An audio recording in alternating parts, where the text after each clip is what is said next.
नमस्कार सभी को। सुस्वागतम सुस्वागतम सुस्वागतम। कला और ज्ञान की इस पावन बेला में आप सभी का हार्दिक अभिनंदन है। आज हम आपको भाषा के उस संसार में ले चलेंगे जहां शब्द केवल अर्थ ही नहीं बल्कि सौंदर्य भी रचते हैं। यह कहानी है अलंकारों की, जो भाषा को सजाते हैं, संवारते हैं और उसे जीवंत बनाते हैं। तो चलिए मिलते हैं एक ऐसी ही छात्रा से जिसके लिए अलंकार एक पहेली है।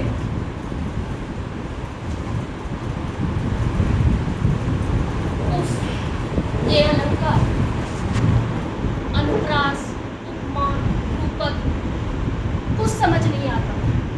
कितना उबाऊ है ये। क्या इसे सरल भाषा में नहीं कह सकते?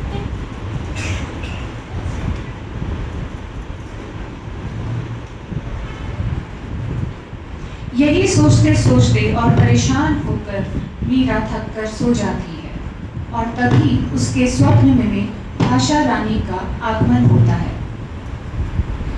उठो बेटा, उठो पुत्री। आभूषण कभी भी उबाऊ नहीं हो सकते। मैं भाषा हूँ, मेरा श्रृंगार अलंकार है। जैसे सभी को श्रृंगार करना बहुत पसंद है, उसी तरह मेरे भी श्रृंगार इतने ही प्रिय हैं। आज आपको मैं परिचित कराती हूँ अपने कुछ मुख्य आभूषण से। अनुप्रास अलंकार, ये आपके सामने अनुप्रास अलंकार है। चारु चंद्र की चंचल किरणें खेल रही थी जल कर। चारु चंद्र की चंचल किरणें खेल रही थी जल कर। मुझे वर्णों का संगीत भी आप कह सकते हैं। वर्णों का संगीत कह सकते हो, अर्थात जहाँ वर्णों की आवृत्ति होती है, यानी कि वर्ण, कोई भी वर्ण जो है बार बार आते हैं, वो अनुप्रास अलंकार कहलाता है। इस तरह आप भी मेरे साथ गाइए।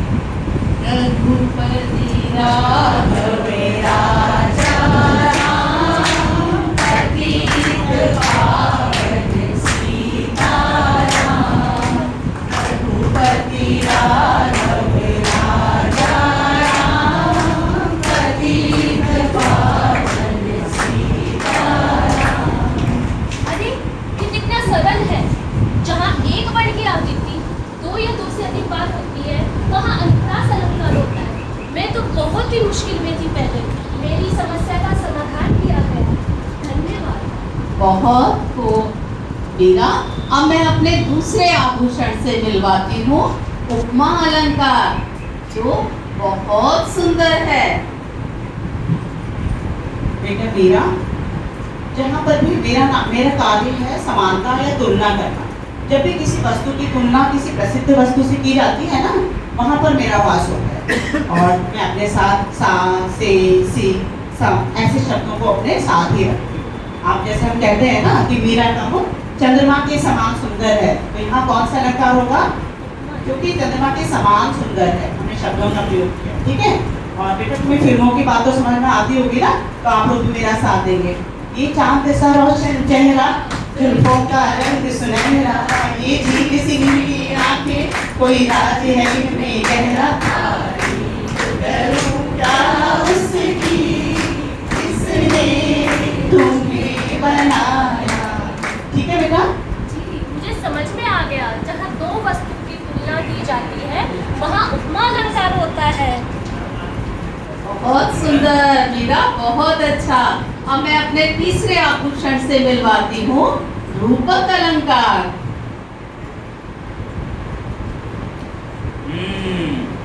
तुलना, बहन उपमा, ये क्या कह रही हो? तुम तो हम सब में भेद करती हो। मैं रूपक हूँ, मैं भेद नहीं करता, मैं तो आरोपण करता हूँ।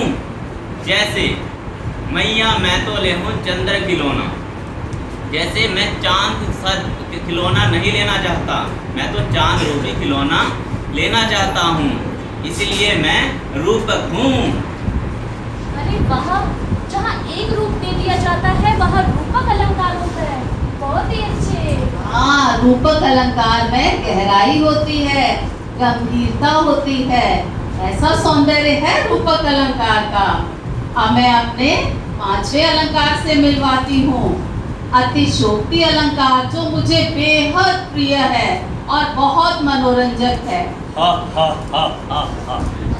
असली मजा तो हमारे आने पर ही होता है, जहाँ पर किसी बात को बढ़ा चढ़ाकर वर्णन होता है, तब मेरा जन्म होता है। जहाँ ना पहुँचे रवि वहाँ पहुँचे कवि, यूं खुले बाल छोड़कर निकला न सूरज भी रास्ता भूल जाएगा अपना। हनुमान की पूंछन में लगन न पाई आग, लंका सिगरी जरी गई गए निशाचर भाग। अरे वाह, जहाँ बड़ा चढ़ाकर वर्णन किया जाता है वहाँ अतिशोक्ति अलंकार आता है। ये तो मुझे बहुत अच्छा लगा। हाँ, मेरा भी बहुत प्रिय है। अब मैं अपने अगले आभूषण से परिचित कराती हूँ, मानवीकरण अलंकार। अरे मीरा, क्यों परेशान होती हो? मानवीकरण अलंकार? मैं हूँ मानवीकरण अलंकार। अरे मानवीकरण अलंकार में तो खुद ही छिपा है मानव जैसा व्यवहार करना। अब देखो, ये सारे मानव बैठे हैं, बताइए मानव कैसा हंसता है? जोर से हंस के बताइए। अगर आप भी हंसे। अब ये देखो, सर सो के दिखाइए, क्या आप घराटे लेते हैं? ओके। तो ये है मानव व्यवहार। अब मानवीकरण अलंकार क्या होता है? जो निर्जीव वस्तुएं हैं जिनमें जान नहीं होती, बताइए यहाँ पे कौन सी निर्जीव वस्तु है? वेरी गुड, पंखा। अब जैसे, अब मैं तुमसे एक बात पूछती हूँ, मैंने कहा पंखी की हवा तुम्हें कोई आगे जोड़ो इसके साथ, क्या थपकी देती है। अब ये किसका व्यवहार है? थपकी कौन देता है? मानव। तो जब निर्जीव वस्तुएं और प्रकृति के अंग, बताइए प्रकृति में क्या क्या है? फूल, हाँ, और पेड़। जब वह मानव व्यवहार करे, देखो जैसे ये फूल, ठीक है, जब ये मानव व्यवहार करे, फूल हंसे कलियां मुस्काए। और कितने सारे तो गाने ऐसे भी बने हैं। चलो मेरे साथ सब गुनगुनाएंगे। मैंने कहा फूलों से हंसो तो वे के हंस दिए। ये है मानवीकरण अलंकार। और फिल्म पार्ट में जो फिल्म गीत लिखते हैं ना, इतने चालाक होते हैं, हमारी मानवीकरण अलंकार में रखे उन्होंने। चलो मैं एक और तुम्हें सुनाती हूँ। ये जमीन गा रही है, आसमान गा रहा है, साथ मेरे ये सारा जहां गा रहा है। आया समझ में? जी। जब निर्जीव वस्तु और प्रकृति के अंग मानव जैसा व्यवहार करे, मानव की क्रिया, व्यवहार, भाव जब वो चित्रित करे या प्रदर्शित करे, इसे मानवीकरण अलंकार कहते हैं। और इतना मुश्किल नहीं है। अब मुझे ये अलंकार उबाऊ नहीं लगते हैं, अब मुझे समझ में आता है। अब मैं इसे अच्छे से करूँगी और अपने साथियों को भी सिखाऊंगी। बहुत अच्छा मीरा, यानी कि मेरे श्रृंगार में उपमा सुंदरता की तुलना करता है, अनुप्रास संगीत पैदा करता है, रूपक गहराई लाता है, उत्प्रेक्षा बढ़कर बोलता है, और मानवीकरण मानव के भावों को प्रकट करता है, संवेदनाओं को प्रकट करता है। तो तुम्हें समझ में आया? जी भाषा रानी, बहुत बहुत धन्यवाद। आपको हमेशा सफलता प्राप्त हो।